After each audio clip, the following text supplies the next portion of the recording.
पोटली जैसे जैसे चढ़ाते जाओगे ये घुटना बदलने की जरूरत नहीं पड़ेगी, डुकरिया ऐसी चलेगी चक रहेगी।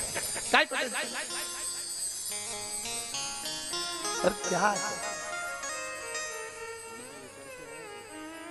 कमरा भी है, शादी आई एक में 6 भरा, 6 इसलिए भरा तुम रात भर सत्संग करो, भजन करो, स्मरण करो, और जितना सत्संग का आनंद हो सकता है। अपनों के बीच में तो हमेशा रहते हो, पर दूसरे को एडजस्ट करना तो सीखो। जरा विचार करो, तुम अपने कमरे में दूसरे को एडजस्ट नहीं कर रही तो ऊपर जाएगी तो भोलेनाथ कैसे एडजस्ट करेगा? सोचो तो शरीर है, विचार तो करो।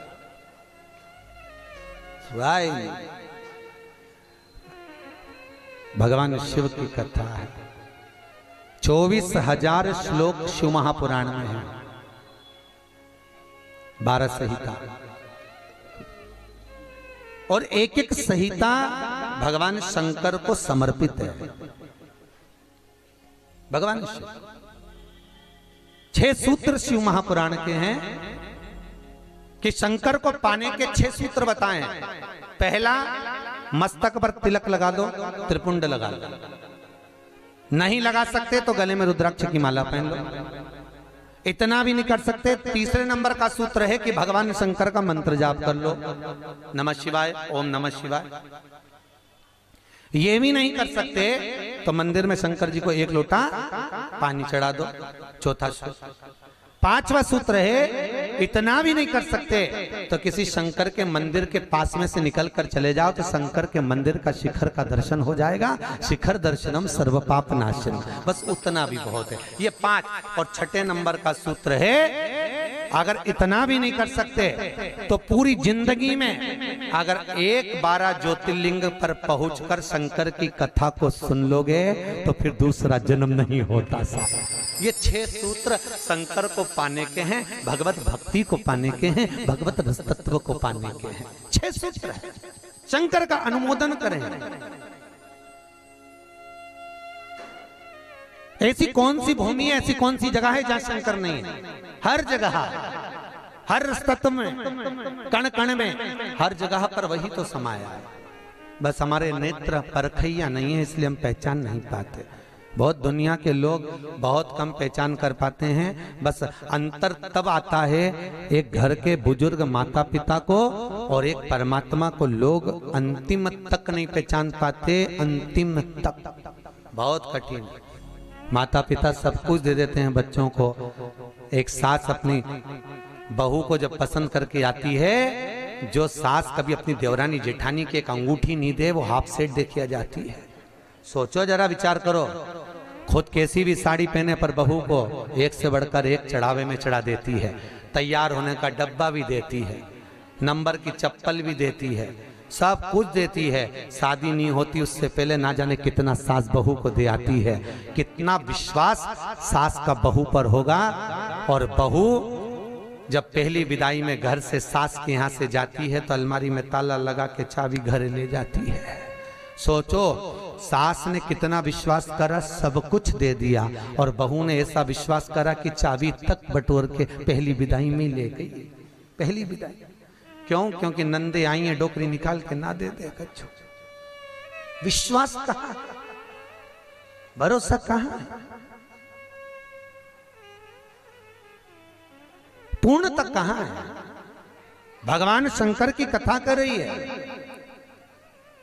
6 सूत्र में से अगर एक सूत्र भी भगवान शंकर का आपकी जिंदगी में आ गया तो जीवन का आनंद देने वाला हो गया। ध्यान देना, कन्यादान जो तुमने करा है उसका पुण्य तुम्हारे मरने से पहले हो सकता है कि समाप्त हो जाए। अन्नदान जो तुमने करा है उसका पुण्य हो सकता है तुम्हारे मरने से पहले समाप्त हो जाए। क्योंकि कई लोग कहते हैं हमने कन्यादान करा, हमने वस्त्र दान करा, हमने मुद्रा दान करी, हमने स्वर्ण दान करा, हमने अन्न दान करा, हमने भागवत कराई, हमने रामायण करवाई, हमने गीता करवाई, हमने तीर्थ करे, हमने व्रत करे। ये सारे पुण्य तुम्हारे खाते में हैं। एक पलड़े में तुम्हारे पुण्य रखे हैं, पर एक पलड़े में जो पुण्य इकट्ठे करके रखे हैं तो पाप भी तो देखो कितना करो। पाप भी तो देखो, मालूम पड़े मुंह से किसी की निंदा कर दी, उसी पुण्य में से कम हो गया। हुआ कि नहीं हुआ? अरे बोलो तो सही, अब 200 रुपए लेके आई थी, अब 200 रुपए में से खर्चा करते जा रहे हो, तो होगा कि नहीं होगा खर्चा?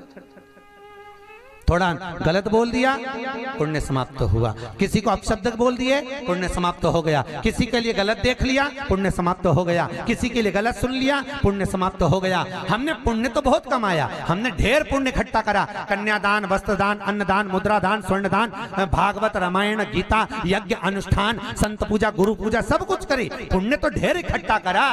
पर मरने से पहले ये सारा पुण्य तुम्हारा बोलने से, अपशब्द कहने से, ताना देने से, निंदा सुनने से, गलत देखने से समाप्त हो गया। पर शिव महापुराण की कथा कहती है सारे पुण्य तुम्हारे मरने से पहले भले समाप्त हो जाएंगे, पर शिव महापुराण की कथा यदि तुमने भूल से भी 5 मिनट की भी सुन ली तो वो जिंदगी भर अटल और अमर हो जाती है, वो कभी समाप्त नहीं होती। शिव महापुराण की पुण्य कभी समाप्त नहीं होता, शंकर का किया हुआ पुण्य कभी समाप्त नहीं होता।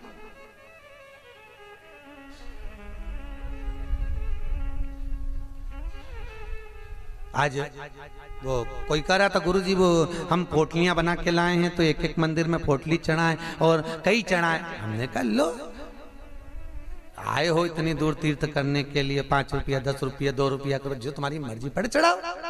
84 महादेव का क्या बार-बार दर्शन करने जाओगे? ब्रज 84 कोस की परिक्रमा तो तुमने ना जाने कितनी बार लगा ली होगी ब्रजमंडल में पहुंचकर, पर 84 महादेव का दर्शन करने के लिए आए हो। और वो 84 महादेव जिसको स्वयं भगवान शंकर की बहन छिप्रिया ने प्रकट किया था, शंकर के ही रूप तत्व से 84 रूप में उनको प्रकट किया है। पूरे विश्व में कहीं पर नहीं है, केवल उज्जैन में, केवल उज्जैन। तो भगवान शंकर की कथा कर रहे हैं, भगवान भोलेनाथ का चरित्र वर्णन कर रहा है। 6 सूत्र में से एक सूत्र भी अपनी जिंदगी में उतारा तो जीवन सार्थक हो गया। मात्र भगवान शंकर की पावन कथा का रसतत्व ग्रहण करें। एक देवराज नाम का ब्राह्मण शरीर में ताप पड़ गया, और शरीर में ताप पड़ने के कारण बहुत ताप पड़ा तो शंकर के मंदिर में पहुंच गया, बैठा। अब वहां तो थोड़ी थोड़ी देर में शंकर के मंदिर में कथा हो रही थी, प्रवचन चल रहे थे, शिव महापुराण का चरित्र चल रहा था, और ये थोड़ी थोड़ी देर में पंडित जी चिल्लाए हर हर महादेव। अब जैसे ही पंडित जी चिल्लाए तो इसके शरीर में ताप पड़े, इसको आ रहा बुखार। अब बुखार आए और कहीं का चिल्लाए, सिर दर्द हो और कहीं का चिल्लाए तो बड़ा बुरा लगे महाराज। अब इसको तो बड़ा अंदर से खटकाओ कि बताओ, मेरे तो शरीर में ताप पड़ रहा है, महाराज हर हर महादेव चिल्ला रहा है, पर बोल सकता नहीं। ताप पढ़ते पढ़ते पढ़ते पढ़ते थोड़ी देर में ये यहाँ से चला शंकर के मंदिर से कथा श्रवण कर कर थोड़ी देर, भले ताप पड़ा, बुखार आया, सिर दर्द हुआ, सब कुछ हुआ, पर शंकर की कथा तो शरीर में पहुंच गई, इस आत्मा तक पहुंच गई। होता है जब घर से चले होगे तो सोचे पाँव दुख रहा है, बुखार आ रहा है, सर दर्द हो रहा, ये हो रहा, वो हो रहा, पर शंकर के धाम में पहुंच गए तो अब ये सोच लो कि तुम शंकर के हो गए, तुम शिव के। यहाँ बिठले सेवा समिति के कहने पर नहीं आए, यहाँ पाठक जी के कहने पर नहीं आए, यहाँ हमारे कहने पर नहीं आए, यहाँ तो हम भी बुलाते तो तुम नहीं आते, क्योंकि ये नगरी महाकाल की है। महाकाल का राजा है महाकाल, और महाकाल राजा का एक नियम है, यहाँ कोई राजा, कोई मंत्री, कोई बड़े से बड़ा राजपाट वाला इस नगरी में रात नहीं रुक सकता, यहाँ का नियम है। क्योंकि यहाँ एक ही राजा, कौन सा? महाकाल राजा, बस उसी का राज्य चलता है। तो जब उसके घर में आए हो तो हम कौन बुलाने वाले? बोलो तो सही।